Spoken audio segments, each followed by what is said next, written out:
The committee will come to order. Pursuant to notice, we meet today to mark up two measures, and without objection, all members may have 5 days to submit statements or extraneous materials on either measure. We are going to take up each measure separately. We're going to begin with H.R. 4678, the United States Naval Station Guantanamo Bay Preservation Act. Without objection, it is considered read, and it is open for amendment at any point. And after recognizing myself and the ranking member, I'll be pleased to recognize any member seeking recognition to speak. I'm pleased to recognize myself on this measure. And to be clear, this measure is not a Guantanamo detention facility bill. This bill, the United States Naval Station Guantanamo Bay Preservation Act, is about asserting Congress's long-standing constitutional and legal authority to determine the future of this U.S. military base. And senior military officers continue to view this as indispensable, this base. This base is important to all elements of our national security, including humanitarian operations. Frequently, we run operations out of here in Haiti and throughout the Caribbean. It saves lives on a regular basis. This bill states that no action may be taken to impair U.S. jurisdiction and control over the base without affirmative congressional action. Now, that would be either a new statute or a treaty concluded with Senate consent. Naval Station Guantanamo Bay is not a typical basing situation, and U.S. control is not premised on a treaty here. Its history is wholly unique, and it has its roots in acts of the Congress. In reviewing that history, it is worth recalling several of the express powers granted to Congress by the Constitution. All right, so Congress's powers are the power to provide for the common defense of the United States, the power to provide and maintain a Navy, the power to declare war, and the power to dispose of and make rules regarding territory and other property belonging to the United States. Cuba became an American protectorate after the U.S. prevailed in the Spanish-American War, which Congress had declared in 1898. In 1901, Congress rightly granted the President conditional authority to return control and governance of the island to the people of Cuba, subject to the express requirement of securing U.S. naval basing rights there. When the President signed the 1903 Guantanamo Lease, the agreements under which the U.S. continues to exercise complete jurisdiction and control over the base, the President specifically cited that 1901 Act of Congress as providing the President's authority to do so. The last treaty of relations between the U.S. and Cuba did not nullify, replace, or change the 1903 lease agreements, but noted that they shall continue in effect until the U.S. and Cuba agree to modify them. And this means that any executive attempt to impair the United States' jurisdiction and control over Naval Station Guantanamo Bay without congressional authority would illegally nullify the 1901 Act of Congress, and that would infringe on Congress's exercise of its express constitutional powers. Some say giving up Guantanamo isn't in the cards. Why should we worry? The Assistant Secretary of State for Legislative Affairs has recently written, stating that the United States has no plans to alter any of the arrangements regarding the base. But saying that you have no plans to do something is not the same as saying that you will not do something.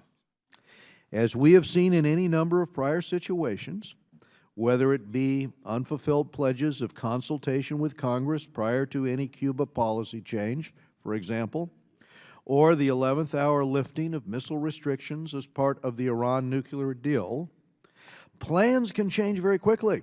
Plans can change for the worse. with no prior warning to Congress. And we should be concerned about the next administration's plans. This bill is about protecting congressional prerogative during this administration and the next and the next. Congress needs to make clear its role in any decision to relinquish U.S. Naval Station Guantanamo Bay, which remains indispensable to our nation's defense and our support for regional stability. So this bill, H.R. 4678, does this. It deserves our support. I will now go to the ranking member, Mr. Elliot Engel of New York, for his opening statement. Thank you very much, Mr. Chairman. Thank you for all your courtesies as usual. But I must respectfully oppose this measure today, the U.S. Naval Station at Guantanamo Bay Preservation Act. And the reason is, in my view, the legislation simply isn't necessary.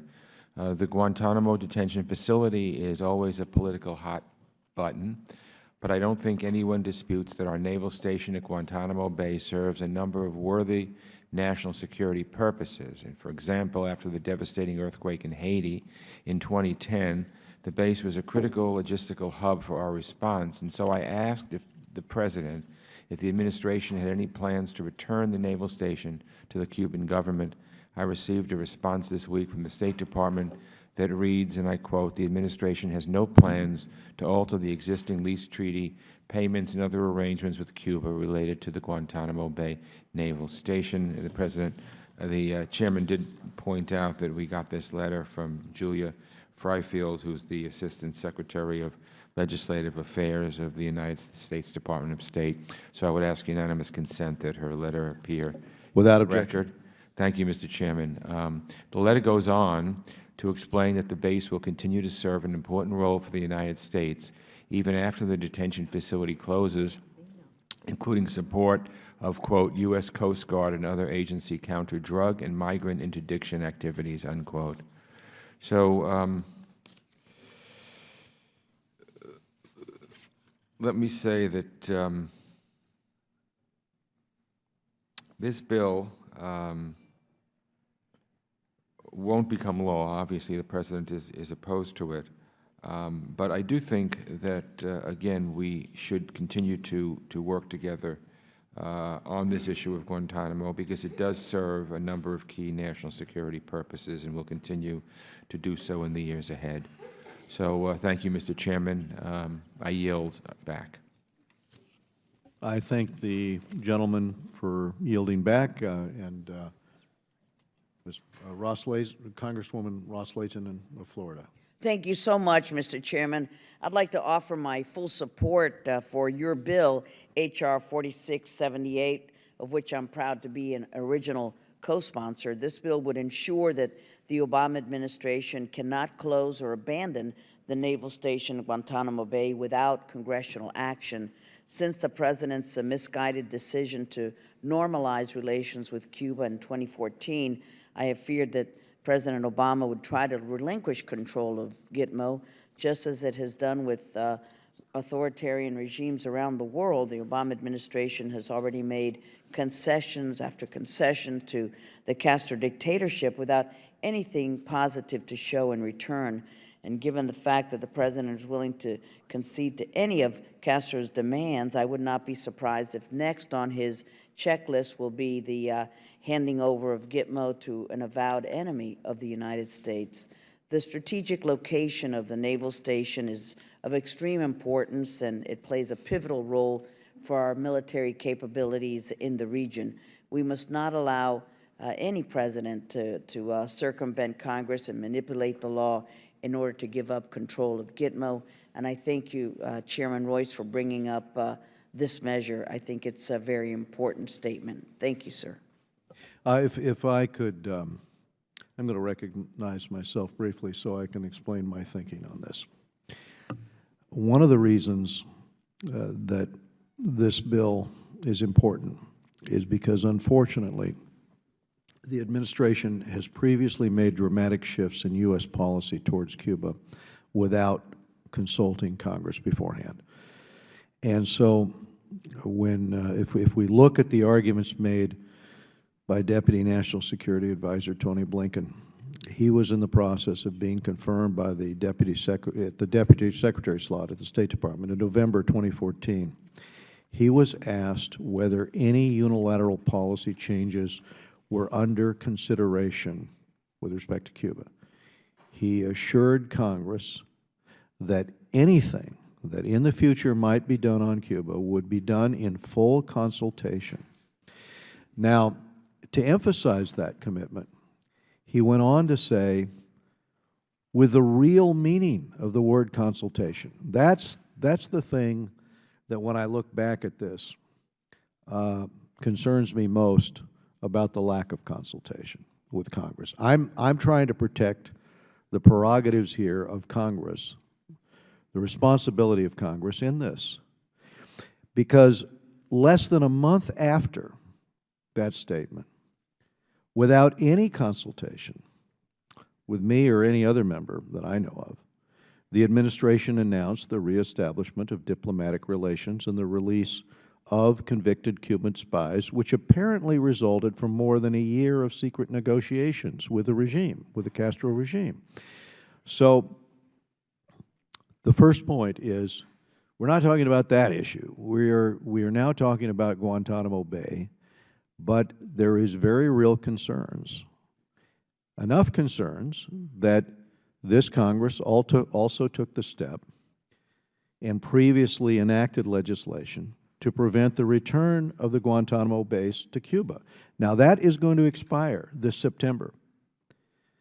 We adopted a floor amendment offered by Representative Jolly to the Military Construction Appropriations Bill that prohibited funds from being used to close or to abandon Naval Station Guantanamo Bay. No member rose in opposition to that amendment, and it was included in the final omnibus, prohibiting any funds appropriated in 2016 from being used to close this strategically important U.S. base. So most members have voted in favor of the concept. And I just wanted to lay out my thoughts on this. Other members seeking recognition. Mr. Connolly. Thank you, Mr. Chairman. Mr. Chairman, I actually share a lot of the sentiments you just expressed. I would not support any president unilaterally determining the fate of the Guantanamo base without full debate and consultation with Congress, and indeed with the approval of Congress. And so I'm very sympathetic with the underlying concern expressed in this resolution. And I have joined my friend Ileana Ros-Lehtinen and my friend Albio Sears in being critical of the administration's rather abrupt change in policy and getting very little in return for it. The Washington Post has been critical of the policy along those lines, and I associate myself with that critique. I just would respectfully suggest that the resolution in front of us today, however, is designed to embarrass this president on the eve of a state visit to Cuba.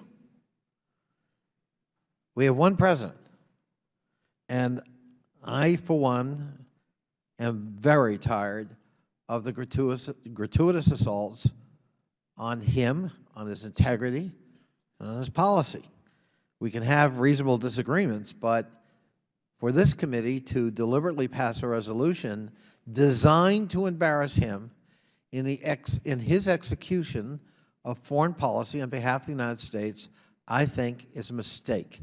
I think it's misguided, I think it's partisan, and it's not really worthy of this committee. So although I am very sympathetic to the arguments, and I certainly don't doubt the sincerity of the chairman, I think the timing is not designed, frankly, to promote more dialogue and more thought with respect to our bilateral relationships with Cuba, and I will reluctantly have to join the ranking member in opposing this resolution.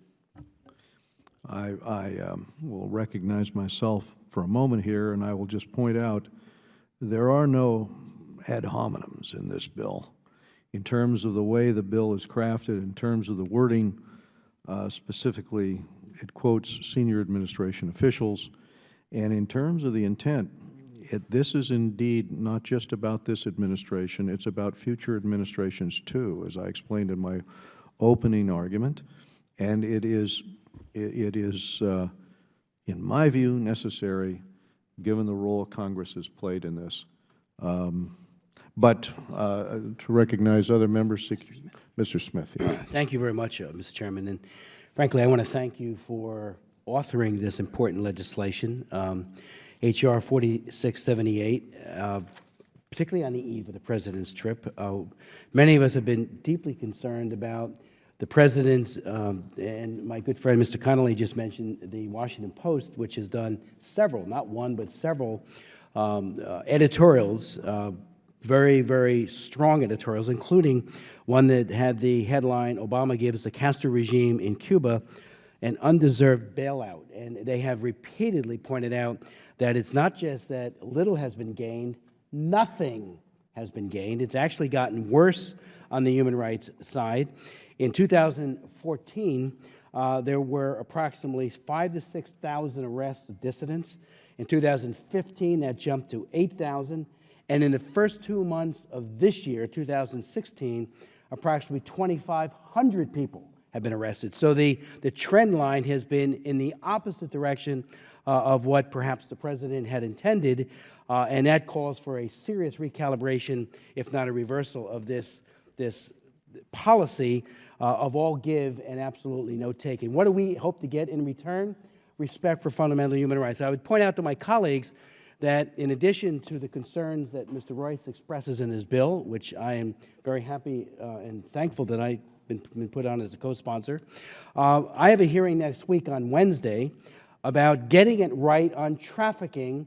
Last year, and I have raised this repeatedly, that the administration has been giving upgrading countries like China, like India, like Oman, and like Cuba, when the TIP office, the Trafficking in Persons Office, the Foreign Service officers whose job it is to make the tough decisions about, is this a Tier 3 country, an egregious violator of sex and labor trafficking, and then to assign that grade and to be honest about it. Well, Reuters did an investigation and found that 14 countries got artificially inflated grades, and Cuba was one of them. If you read the TIP narrative in the Trafficking in Persons report, it is absolutely clear on labor and sex trafficking that this is a Tier 3 country, and yet they got an upgrade so that no sanctions will follow. I thought that was outrageous. Next Wednesday, we will have a hearing talking about these inflated grades, including and especially in Cuba. Let me also point out that we've called for the return of fugitives. Joanne Chesimard killed a New Jersey policeman. Albie Osiri speaks about it all the time, very eloquently and passionately, as do I, as do many in the state of New Jersey. Bob Menendez does it as well. Ileana Ross-Layton laid out the concerns repeatedly about human rights, and Mr. Chairman, you did it so very well as well. This legislation, as you pointed out, does not have ad hominems. It just makes it clear that this is a Article 4, Section 3 issue about the Constitution granting to the Congress, not the President, the authority to dispose of and make all needful rules and regulations respecting the territory and other property belonging to the United States. And the Guantanamo Lease agreements were instituted and concluded pursuant to an act of Congress. Again, we want to send a clear message. This policy has been grotesquely misguided. We have enabled a dictatorship, and this is a dictatorship. I've tried for years to get a visa to go to Cuba because I want to go to the prisons. I got into Chinese prisons, Indonesian prisons, and even Perm Camp 35, the infamous prison in the Ural Mountains during the 1980s, during the communist dictatorship in the Soviet Union, and I can't even get into Cuba. So I hope, again, this is a very, very precautionary statement coming from our distinguished chairman, and I'm so grateful that he has offered it. Yield back. Any further members seeking recognition? Oh, Mr. Grayson. Thank you. The Guantanamo Bay Naval Base was built in 1898 during the Spanish-American War, and specifically during the U.S. military occupation of the entire island of Cuba. The agreement that was set gives the United States 45 square miles of land in exchange for first $2,000 and later $4,000 a year in lease payments. Obviously, these days, quite a bargain, if one may say so. It is also true, I think it's fair to say, that the people of Cuba, leaving aside the government of Cuba, the people of Cuba overwhelmingly want to see an end to the U.S. military occupation of the eastern side of the island. This is, in my mind, something that could possibly be well characterized as colonialism. It is true that it's buried in the depths of our history. It happened more than 100 years ago. But the fact remains that we are militarily occupying part of another country's land without the permission of those people. We don't do that anywhere else in the world. We don't say to a country, we're going to take part of your land, we will occupy it, we will put a naval base or a military base there, and to hell with all of you. We just don't do that anymore. Now, I understand that people are very uncomfortable, and understandably so, with both the political and the human rights situation in Cuba. But I want to point out that in the same year that we signed a lease for this property, we also signed an agreement regarding the Panama Canal Zone. And we gave back the Panama Canal Zone in 1979 to an egregious military dictator who had oppressed his country for decades. So I suggest that we rethink our policy here. We understand that it is inappropriate for a great nation like ours to seize land in another country and keep it and use it for any purposes, military or otherwise. And I think that with 3 minutes left here, I'd like to yield my time to someone else here on this panel who's willing to try to explain why this isn't a simple case of colonialism so that we can try to get that dialogue started. Is there anyone else who wants to address that issue? No. Okay, then I yield the remainder of the time. Would my friend yield Go for a right question? I mean, our friends on the other side of the aisle have a resolution that is generated out of the concern that the President would, in fact, follow your advice unilaterally and end the U.S. Control over Guantanamo, putting aside the arguments of whether that's colonialism or whether that's a legacy we need to repudiate. Surely my friend from Florida is not suggesting that on the eve of his visit to Cuba, the President is secretly contemplating the handing over unilaterally of Guantanamo to the government of Cuba. I would ask. I'm suggesting what I'm suggesting, which is that this is a policy that needs to be deeply rethought. That if the United States is guilty of an egregious sin called colonialism, this is something that we need to try to put behind us, not extend. It's not a question of process, my friend. It's a question of substance. Anyone else? All right, I yield the remainder of my time.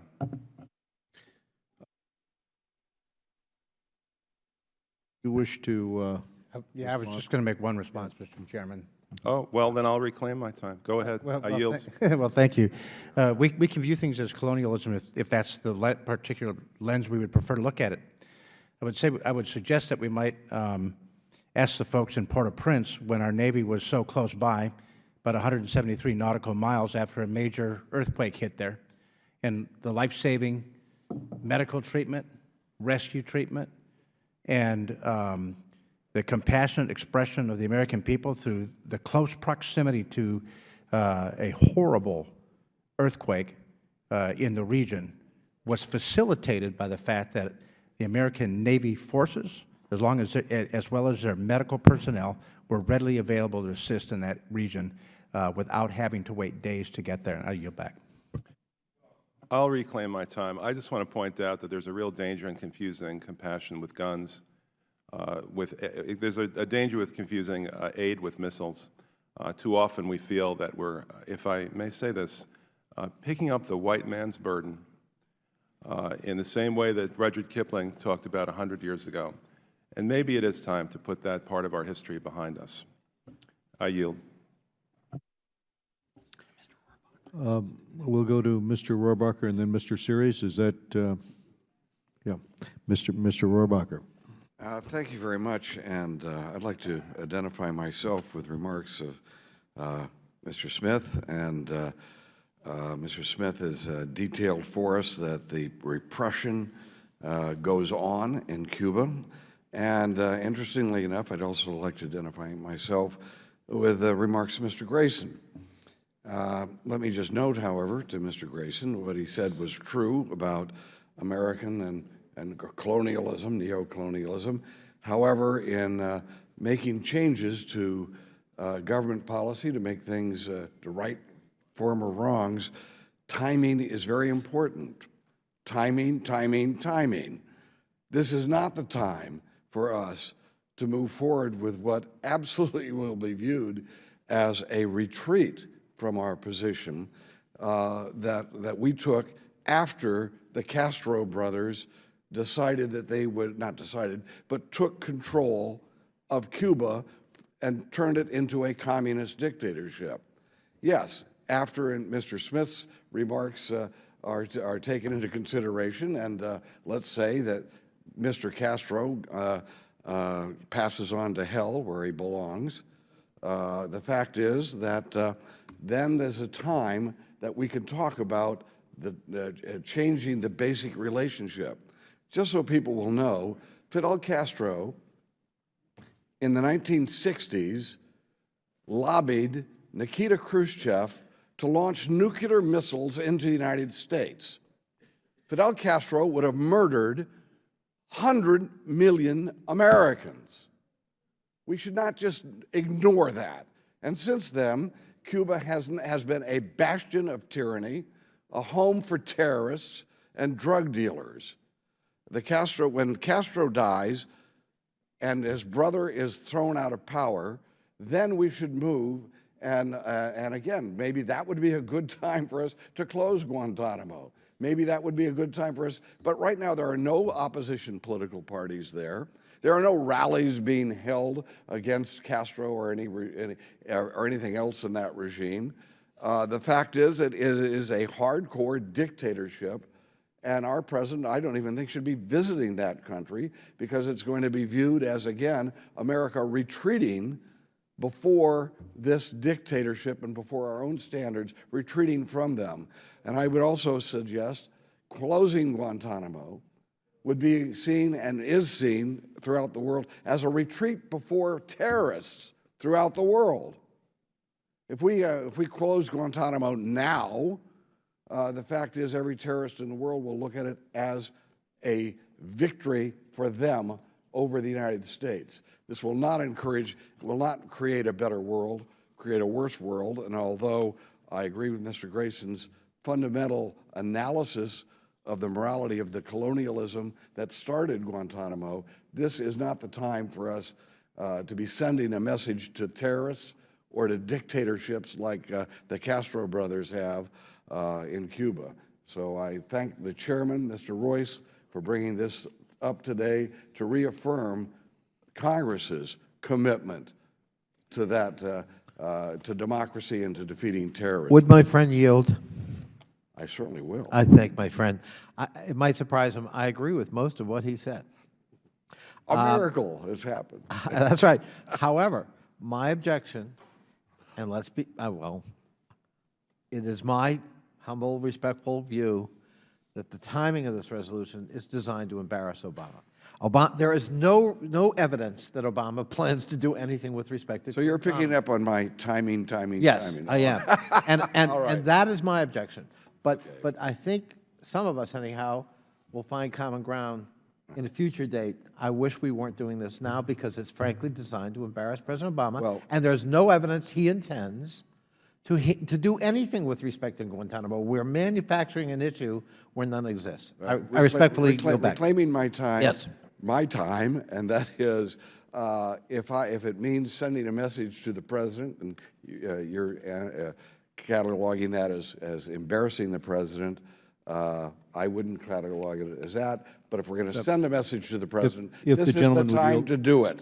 Thank you. I yield. The gentleman will yield. I yield. Yes. The administration has admitted that this demand from the government in Cuba is going to be front and center in this negotiation. It is raised that issue. And from my standpoint, what we're doing, if anything, is strengthening the administration's hand. What we are doing is simply stating again that this has to be with the consultation of the United States House of Representatives. It certainly strengthens our hand, I'll tell you that. Mr. Series. Thank you, Mr. Chairman. I wasn't going to speak on this issue, but listen to some of the arguments. I think this legislation is narrow. I think it's focused, and I think it's the right way to go with the Congress. I am supporting it. But this whole idea of colonialism and everything else, you know, we might as well review our history and give the west part of this country back to Mexico. I mean, we're going to go back and back and back. Look, the reality is now, and all this legislation is doing is basically saying that the Congress should be taken into consideration when we make a decision whether to return Guantanamo or not. And that's how I see it. So I'll be supporting this legislation. Thank you, Mr. Chairman. Thank you. We go now to Judge Ted Poe. Thank you, Chairman. When this lease was signed for the naval station, President Teddy Roosevelt specifically cited an act of Congress that required the sale or lease by Cuba to the U.S. of lands necessary for naval stations. The President cited law for the authority to sign the lease. The law requires Congress to approve a change. Teddy Roosevelt, who was he? Well, he was one of those folks that liberated Cuba with the Rough Riders, military experience. He was Assistant Secretary of the Navy, and he thought, as well as Congress, that it would be a good idea for us to have a naval station out there in the Caribbean.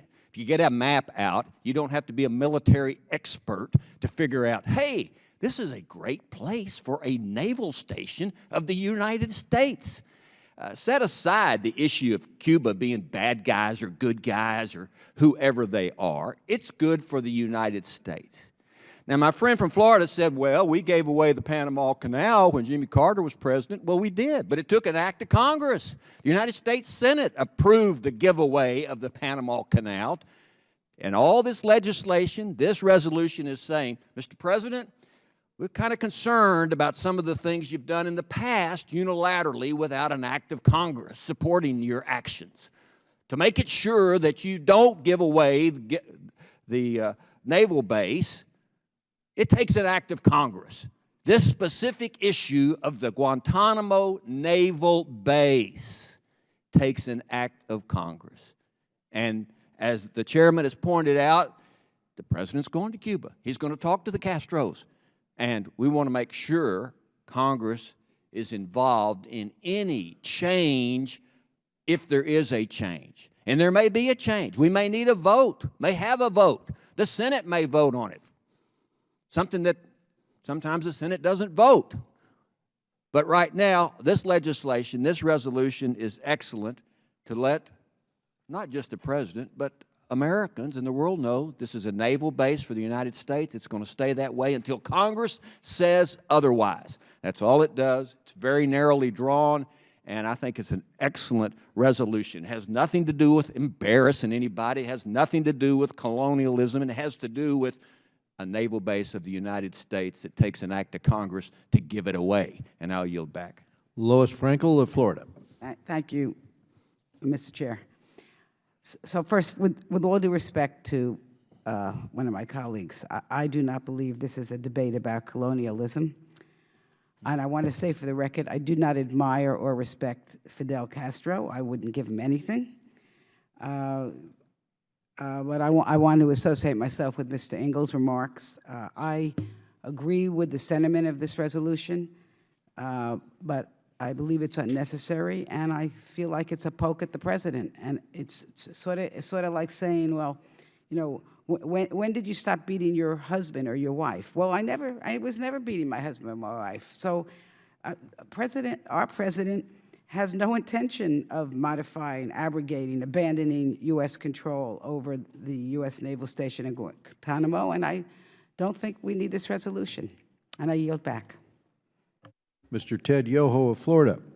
Thank you, Mr. Chairman. I appreciate you bringing up this very important legislation, H.R. 4678.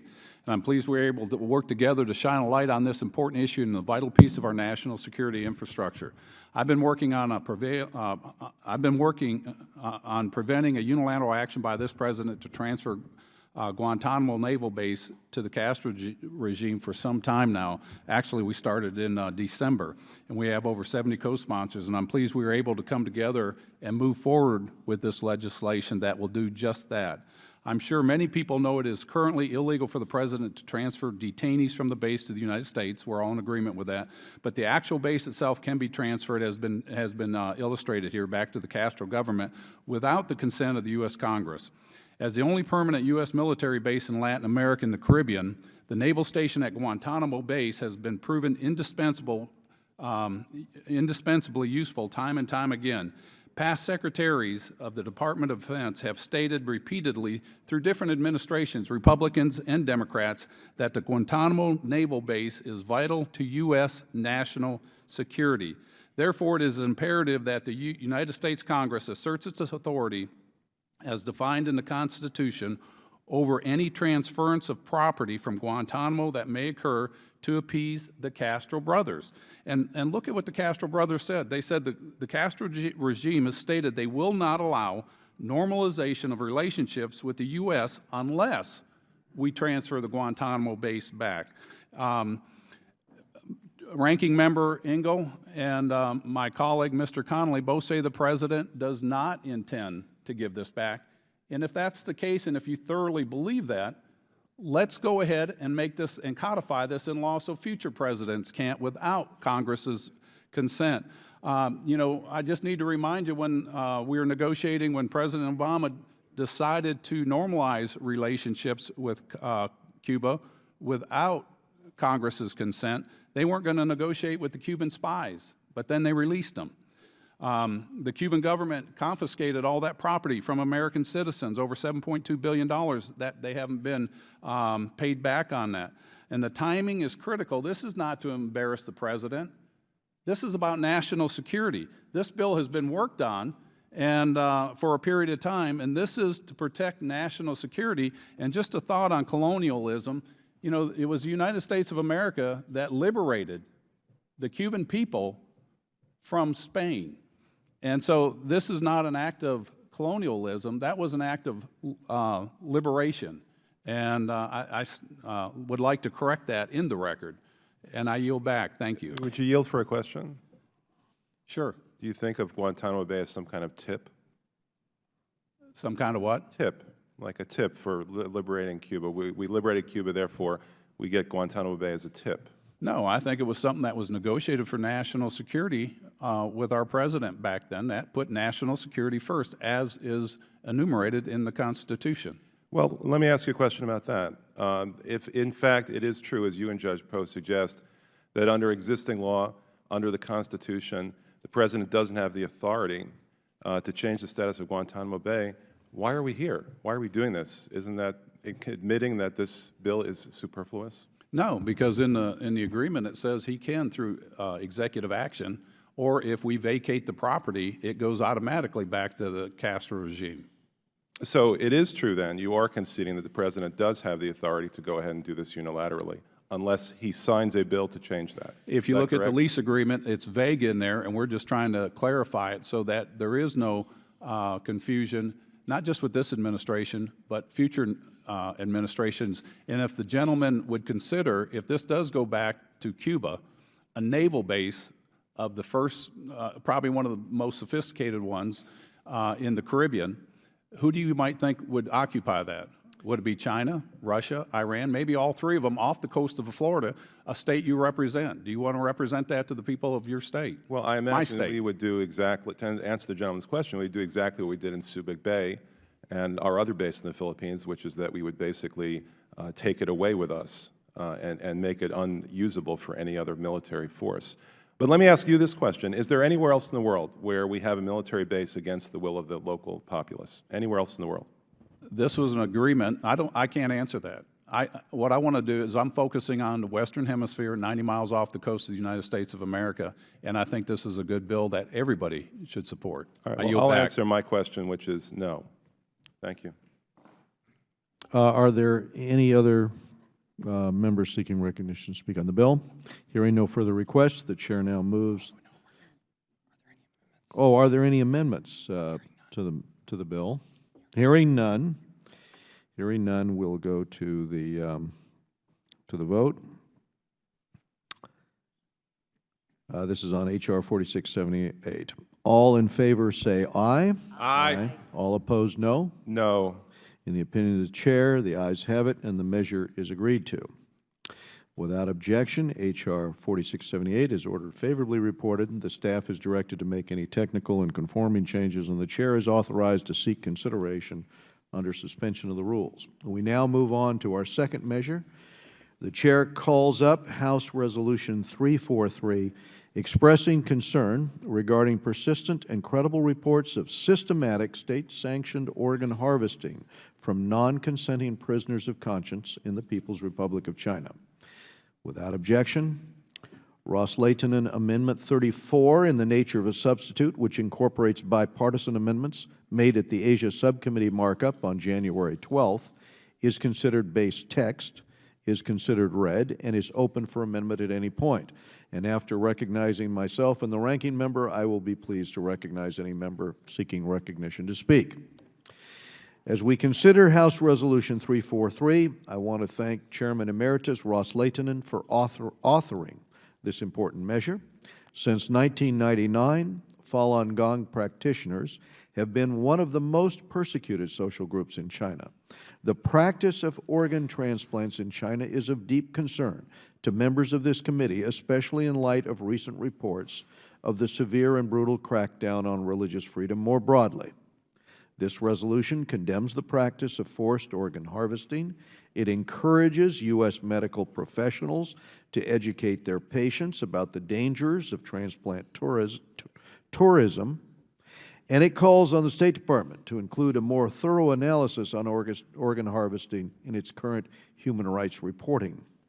The amendment text we consider today largely reflects the changes made by the Asia and Pacific Subcommittee, and so I want to thank Subcommittee Chairman Salmon as well as Representatives Connolly and Sherman for their contributions. And I should also note that Congressman Trott and Deutsch are leading a bipartisan committee effort to fight unethical organ transplants globally, legislation that we'll take up soon. I now recognize the ranking member, Mr. Engel, for his opening remarks. Thank you, Mr. Chairman. I'm happy to support Ms. Ross-Lehtinen's measure, expressing our concern over truly unsettling reports of state-sanctioned organ harvesting in the People's Republic of China. It's especially troubling that this practice allegedly targets prisoners of conscience, including practitioners of Falun Gong and other religious and ethnic minorities. Organ transplants are one of the wonders of modern medicine. These procedures save lives every single day, but non-consensual organ harvesting represents a gross violation of human rights. And if this horrible abuse weren't enough, we hear of victims targeted because of their religious beliefs and of Chinese prison camps reaping a profit from trafficking these organs. This is something out of a horror story. We need more data and more evidence on these reported practices. This resolution calls on the Chinese government to allow an investigation into this issue and urges the State Department to include an analysis of state-sanctioned, non-consensual organ harvesting in the annual Human Rights Report. This is a good measure. I commend Ms. Ross-Lehtinen for bringing this to the forefront, and I urge all of us to support it, and I yield back. And we go to Eliana Ross-Lehtinen of Florida. Thank you so much, Mr. Chairman. Thank you, Ranking Member Engel. And I'm proud to have introduced H.R. 343 with my dear friend, Jerry Connolly, who has been a good partner throughout my years here. And it's a resolution, as you pointed out, Mr. Chairman and Ranking Member, which condemns China's ongoing gruesome practice of harvesting organs from the followers of Falun Gong. The communist regime in China systematically represses and persecutes these peaceful individuals. They're forcing them into illegal detention facilities and labor camps so that they are silenced and their organs can be harvested for sale on the black market. The Chinese regime's brutal repression and human rights violations are well known, but this especially horrific treatment of the Falun Gong does not receive the attention that it merits. Freedom House reports that last year, Falun Gong adherents made up China's largest number of prisoners of conscience and were at particular risk of being killed while in custody. I was extremely disappointed to see that our State Department's latest human rights report on China quoted a Chinese official's unsubstantiated and dubious claim that any harvesting of organs from prisoners would now be voluntary. It does the Falun Gong and prisoners of conscience the world over a disservice if our State Department continues to whitewash China's human rights violations, because it is not a problem that is going to go away simply by ignoring it. China's ghoulish organ harvesting has not stopped, and when official Chinese transplant statistics do not match up to the facts on the ground, including witnesses' accounts and the dramatic increases in the hiring of transplant teams, we must see then the regime's claims for the lies and the propaganda that they indeed are. By passing this resolution, we can send a message to the Chinese regime, the U.S. medical community, and our State Department that we condemn China's organ harvesting. We know that it's still going on, and we must do more to end this practice immediately. We cannot allow these crimes to continue. I urge my colleagues to support this measure, and thank you again, Mr. Chairman and Ranking Member Engel, for your support, and Mr. Connolly as well. Thank you, sir. Thank you very much, Ms. Ross-Layton. And Mr. Connolly of Virginia. Thank you, Mr. Chairman. I echo all of the sentiments of my friend, Ms. Ross-Layton, and thank her for her leadership on this issue. This is an abhorrent practice. It cannot be tolerated in civilized society, and it's perfectly proper for this committee to call it out. I thank my friend for her leadership, and Mr. Chairman and Mr. Engel, I thank you both for your leadership in bringing this up. Are there any further amendment members? Smith. Chairman, thank you. First of all, I want to thank Ileana Ross-Layton for this very important resolution, and Mr. Connolly as well. I strongly believe that this resolution is an important step in bringing a measure of accountability and transparency to what may be one of the great crimes of the 21st century, the 17-year-old effort to eradicate Falun Gong from China. I strongly believe that the campaign to eradicate Falun Gong will be seen as a great shame of this Chinese Communist Party, which has done terrible misdeeds and torture and killings since Mao Zedong. The Chinese government continues to insist that credible accounts of torture, sexual crimes, and arbitrary detention of Falun Gong practitioners are mere rumors. The evidence, however, tells a far different story, and an inhumane story. The resolution gives voice to those who cannot speak, to those who have suffered unspeakable torture and survived, and to the families who have lost loved ones. I would point out to my colleagues that researchers David Kilgore, David Mattis, and Ethan Gutman conducted detailed investigations and estimated that between 45,000 and 65,000 Falun Gong practitioners were killed for their organs, which were then sold for profit. I've read those accounts, and they are chilling. Those estimates may now be much higher, according to the forthcoming report by those three researchers. The Department of State and international medical community must do a detailed analysis immediately, and studies need to be done on those claims, and there needs to be a protest lodged by our government at the very minimal to protest these horrific abuses. Chinese officials and its medical community must understand that there are consequences for the arbitrary detention, torture, and psychiatric experimentation and organ harvesting imposed on Falun Gong practitioners. These practices should be condemned by the world community. This is an important resolution in that regard. I yield back. Any other members seeking recognition? Mr. Rohrabacher. Thank you, Mr. Chairman, and thank the authors of the bill as well for bringing up this issue. And I've been very engaged in this issue for a number of years, and we've had numerous testimony, given us numerous hearings and testimony provided us. So unless we are intentionally turning our heads away, it is clear that this massive violation of human rights is taking place in China. And we have, unfortunately, as a people, turned our heads away in order not to see this evil. And this resolution will make sure that we put everybody on notice that this is not going to be ignored anymore, and that the American people are going to be informed that, in fact, we have developed a trading relationship with the world's worst human rights abuser.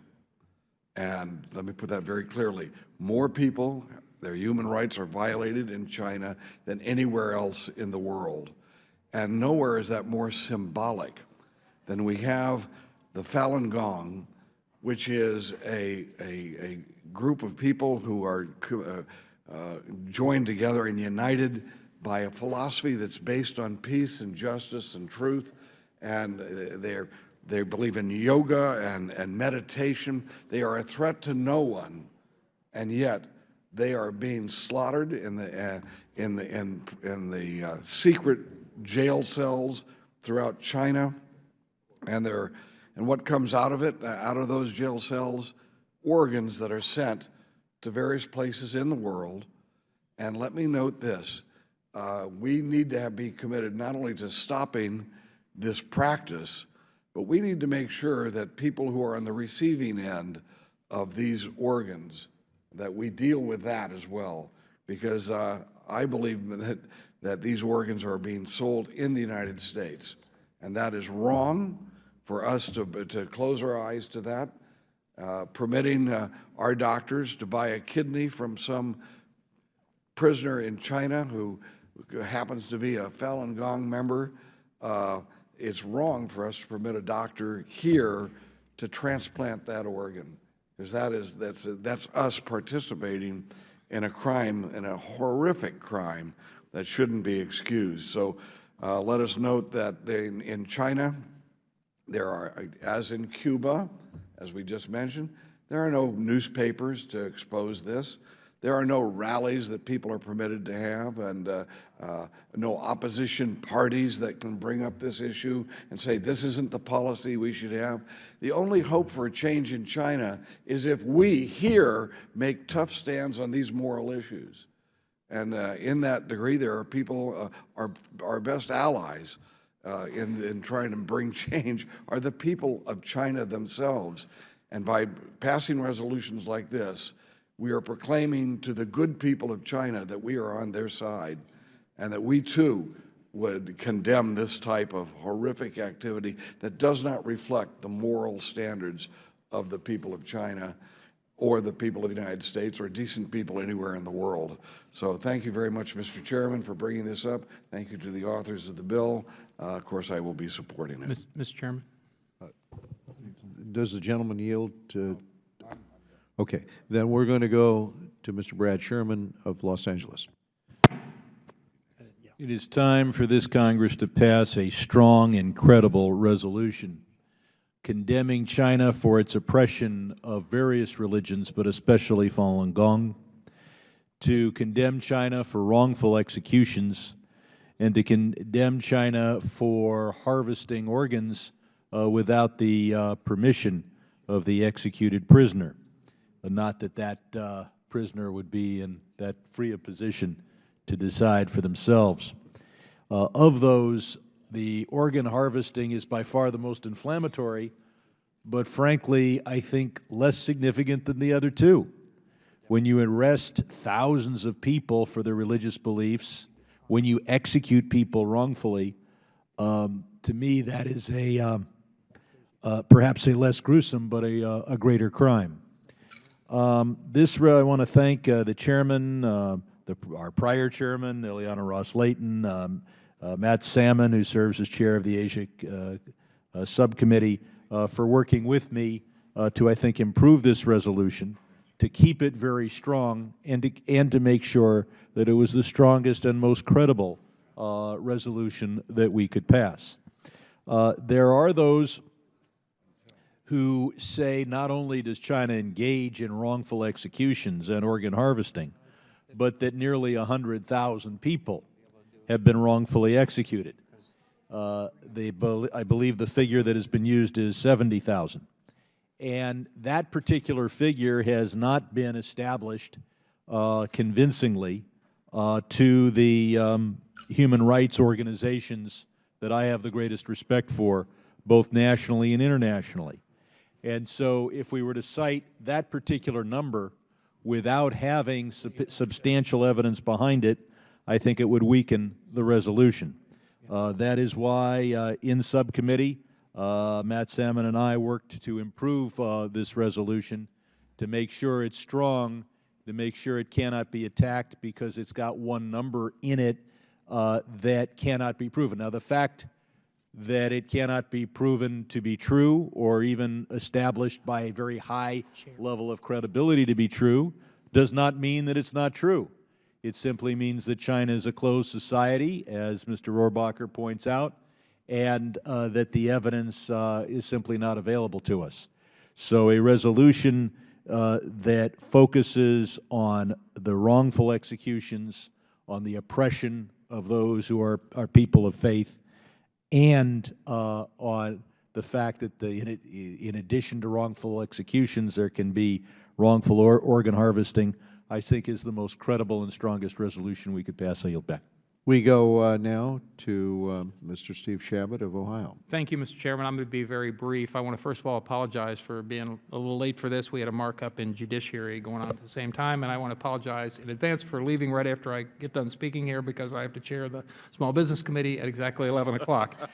So on H.R. 4678, having been to Guantanamo Bay on 3 separate occasions myself, I'm strongly in support of this for reasons that I'm sure many of my colleagues have already voiced, so I won't repeat them. And on H.R. 343, I agree totally with my colleague, Mr. Rohrbacher from California, on the importance of passing this. The barbaric outrage that the PRC has committed against its own people. I think all of us have probably had Falun Gong members in our office, and they literally have literature and books showing the torture and the horrific treatment that they've gotten at the hands of the Chinese government is outrageous. So I very much support both pieces of legislation. I commend the chair for his leadership on these issues, and I yield back the balance of my time. Hearing no further requests for recognition, are there any additional amendments?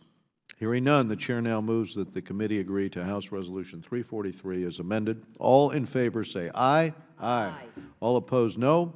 In the opinion of the chair, the ayes have it, and the measure is agreed to, and without objection, the measure is ordered favorably reported in the form of a single amendment in the nature of a substitute incorporating the amendments adopted here today, and the staff is directed to make any technical and conforming changes, and also without objection, the chair is authorized to seek House consideration of House Resolution 343 under suspension of the rules. And that concludes our business for today. I want to thank our ranking member, Mr. Engel, and all of our committee members for their contributions and assistance with today's markup. The committee stands adjourned. Thank you, gentlemen and ladies. Thank